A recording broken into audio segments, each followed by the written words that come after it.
Maintenant qu'on a vu la quantité de mouvement d'un objet seul, on peut aller voir comment deux objets en mouvement peuvent interagir. Donc, comme j'avais expliqué la dernière fois, la cinématique de la dynamique peut bien nous expliquer le mouvement d'un objet à la fois. La dynamique va nous expliquer les causes du mouvement ou les causes des accélérations. L'énergie, c'est le potentiel de faire un mouvement, le potentiel de faire un travail. Et la quantité de mouvement, maintenant, va nous montrer comment analyser lorsque deux objets interagissent ensemble. Ça, c'est dû à la conservation de la quantité de mouvement. Donc, essentiellement, ce que la conservation de la quantité de mouvement nous dit, c'est que la somme de toutes les quantités de mouvement initiales, un grand P, mais un petit p, est égale à la somme de toutes les quantités de mouvement finales.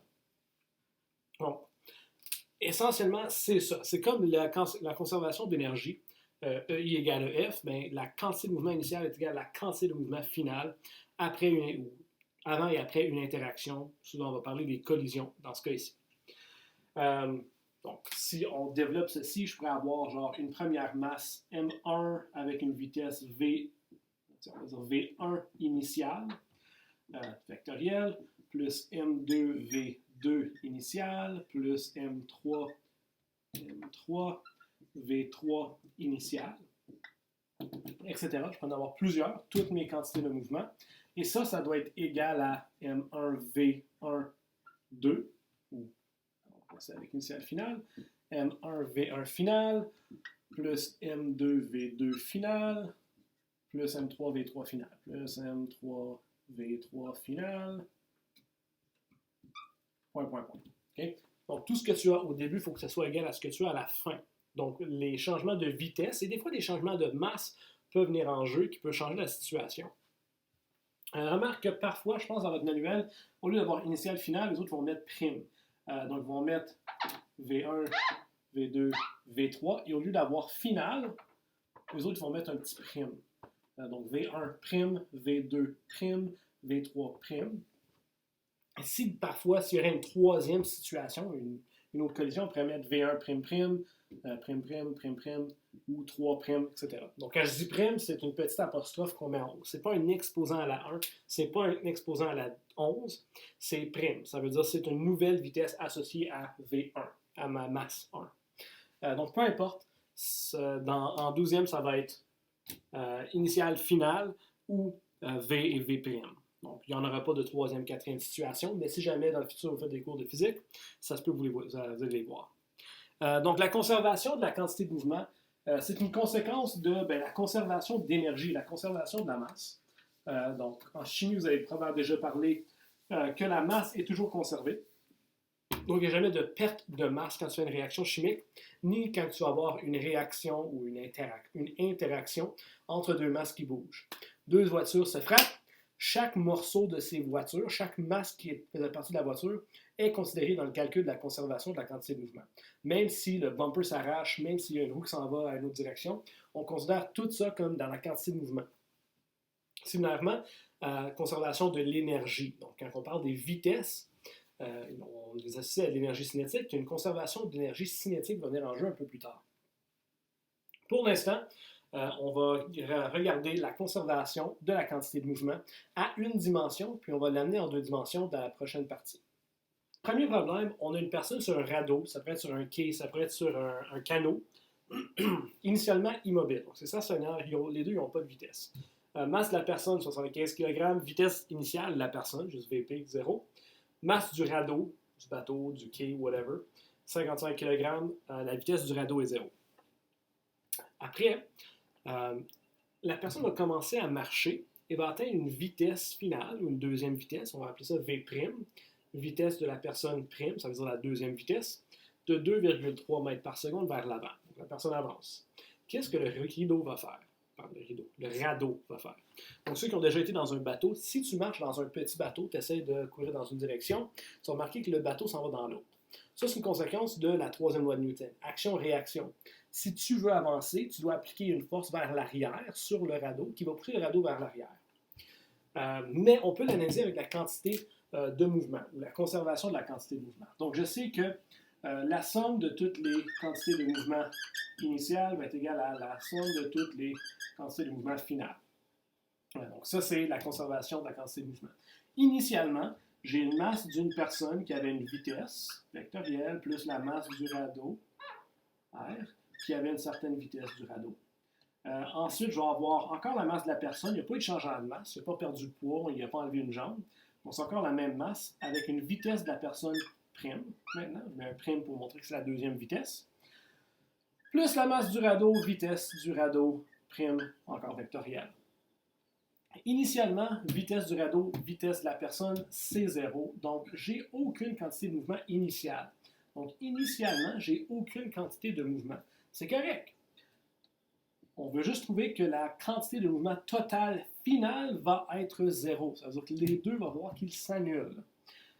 Donc, je connais la masse de la personne, vitesse personne prime, plus masse du radeau, vitesse du radeau prime, vectorielle. Moi, je cherche la vitesse du radeau. Si je l'isole, je viens avec la vitesse du radeau qui est égale à la masse de la personne, vitesse de la personne, divisé par la masse du radeau. Et ça, le négatif. Pardon. J'envoie de l'autre bord d'un négatif, je le divise par MR, c'est ça. Je vais écrire ici. La vitesse du radeau vectorielle est donc négatif, masse de la personne 75 kg, vitesse vectorielle de la personne qui est 2,3 vers l'avant, ou 2,3 positif, 0,3 mètres par seconde positif, sur la masse du radeau qui est de 55 kg. Donc, la vitesse du radeau est donc de négatif, donc c'est bien, c'est vers l'arrière.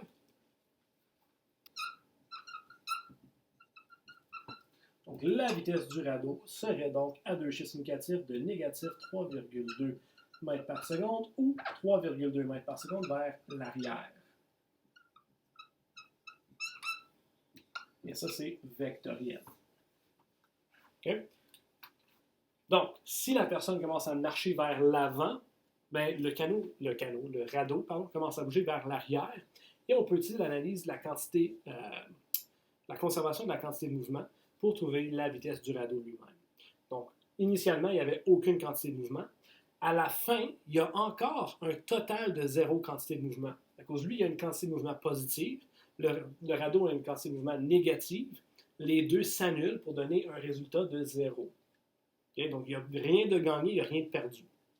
Pensons à la prochaine exemple. Le deuxième exemple ici va voir un match de football.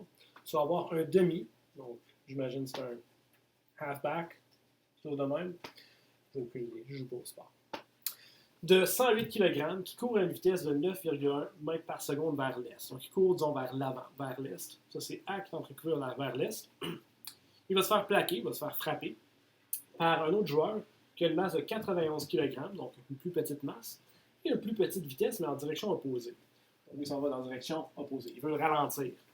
Donc, qu'est-ce qui va arriver? Bien, la conservation de la quantité de mouvement nous dit qu'il ne devrait pas avoir de perte de quantité de mouvement. Donc, on regarde aux deux. J'ai une quantité de mouvement qui va être positive, parce qu'on s'en va dans la direction positive, et une quantité de mouvement qui est négative vers l'arrière. Laquelle des deux est plus grande? Bien, mon demi a une plus grande masse et une plus grande vitesse, donc sa quantité de mouvement va être plus élevée. Donc, à la fin, en passant une fois qu'ils se frappent, on imagine qu'ils vont rester ensemble. Donc, le demi, il va tellement vite là, qu'il prend et il continue avec le gars en avant de lui. C'est une type de collision qu'on va analyser plus tard, là, mais c'est pour ça qu'après la collision, A et B restent ensemble. Mais évidemment, si la quantité de mouvement initiale est positive vers l'avant, la vitesse finale devrait être vers l'avant aussi. Mais c'est quoi sa vitesse vectorielle finale? Ça va nous donner une vitesse qui est plus grande que ces deux, plus petite. Est-ce que notre calcul mathématique va nous donner une valeur positive ou non? Allons voir. Donc, comme d'habitude, la somme des quantités de mouvement initiales est égale à la somme des quantités de mouvement finales. Initialement, j'ai MA, vitesse A, plus MB, vitesse B. À la fin, je vais avoir MA plus MB, à cause maintenant, ils sont ensemble. Ils ont resté collés après la collision. Donc, imagine qu'ils frappent et quand le demi est encore en train d'avancer avec le gars, le deuxième gars, sur lui qui essaye de ralentir. Et les deux, donc, vont avoir une vitesse. On pourrait l'appeler la vitesse AB. Je vais juste garder simplement la vitesse finale ici. Donc, la vitesse finale. Moi, je cherche la vitesse finale. On connaît la masse des deux joueurs. On connaît leur vitesse vectorielle. on peut tout simplement isoler la vitesse finale. VF est égal à MAVA plus MBVB sur MA plus MB. Donc, la quantité de mouvement total initial va être maintenant répandue sur une nouvelle masse qui est le produit des deux. C'est essentiellement qui est en train de se produire. Ça, c'est vectoriel. La vitesse finale va être égale à 108 kg, c'est un gros bonhomme. Vitesse initiale de 9,1 mètres par seconde positif, on va garder l'S comme le positif, plus la masse du deuxième, 91 kg, quand même une très grande masse, fois 6,3 mètres par seconde, mais cette fois, la vitesse de B, c'est vers l'ouest, qui me donne une valeur négative. Tout ça séparé sur la masse des deux joueurs, 108 kg, plus 91 kg. Qui nous donne une vitesse vectorielle finale de, espérons que c'est positif, et probablement plus petite que la vitesse initiale. Donc, premièrement, la quantité de mouvement n'est pas strictement positive. On en a perdu un peu à cause qu'on inclut celle-ci. Et maintenant, toute cette quantité de mouvement est séparée sur une beaucoup plus grande masse. Donc, fort probable que la vitesse va être beaucoup plus petite que 9,1. Effectivement, ça nous donne une valeur de 2,0577 mètres par seconde, positif, qui est bien. Donc, la vitesse finale, on arrondit au chiffre négatif, deux chiffres négatifs, 2,1 mètres par seconde vers l'avant. Donc, notre halfback ou whatever, là, il est quand même en train d'avancer, même s'il a absorbé la quantité de mouvement et la masse de la deuxième personne. Donc, imagine qu'ils sont devenus une grande masse maintenant qui avance à une plus petite vitesse. Donc, c'est tout pour la conservation de la quantité de mouvement. Pratiquez-vous, c'est important à maîtriser. La prochaine section, on va aller voir les différents types de collisions qu'on peut avoir. Il en existe 3. Je pense que j'ai menti tout à l'heure, on ne s'en va pas en 2 dimensions de suite. On va aller voir les 3 types de collisions en 1 dimension pour commencer. Et la dernière section va être les analyses à 2 dimensions qui peuvent être beaucoup plus longues. C'est des démarches beaucoup plus longues puisqu'on analyse plusieurs choses en plusieurs dimensions. Mais pour l'instant, conservation de la quantité de mouvement. Ce que tu as initialement est égal à ce que tu as finalement. C'est très similaire à l'énergie, mais un peu différent puisque maintenant, c'est vectoriel. Okay? Donc, on doit considérer les directions. Il y a les négatifs qui sont maintenant importants à considérer dans les calculs. Donc, travaillez vos devoirs. Ça va être ça pour cette semaine. La semaine prochaine, on va commencer les types de collisions, 3, et ensuite les collisions en 2 dimensions. À la prochaine!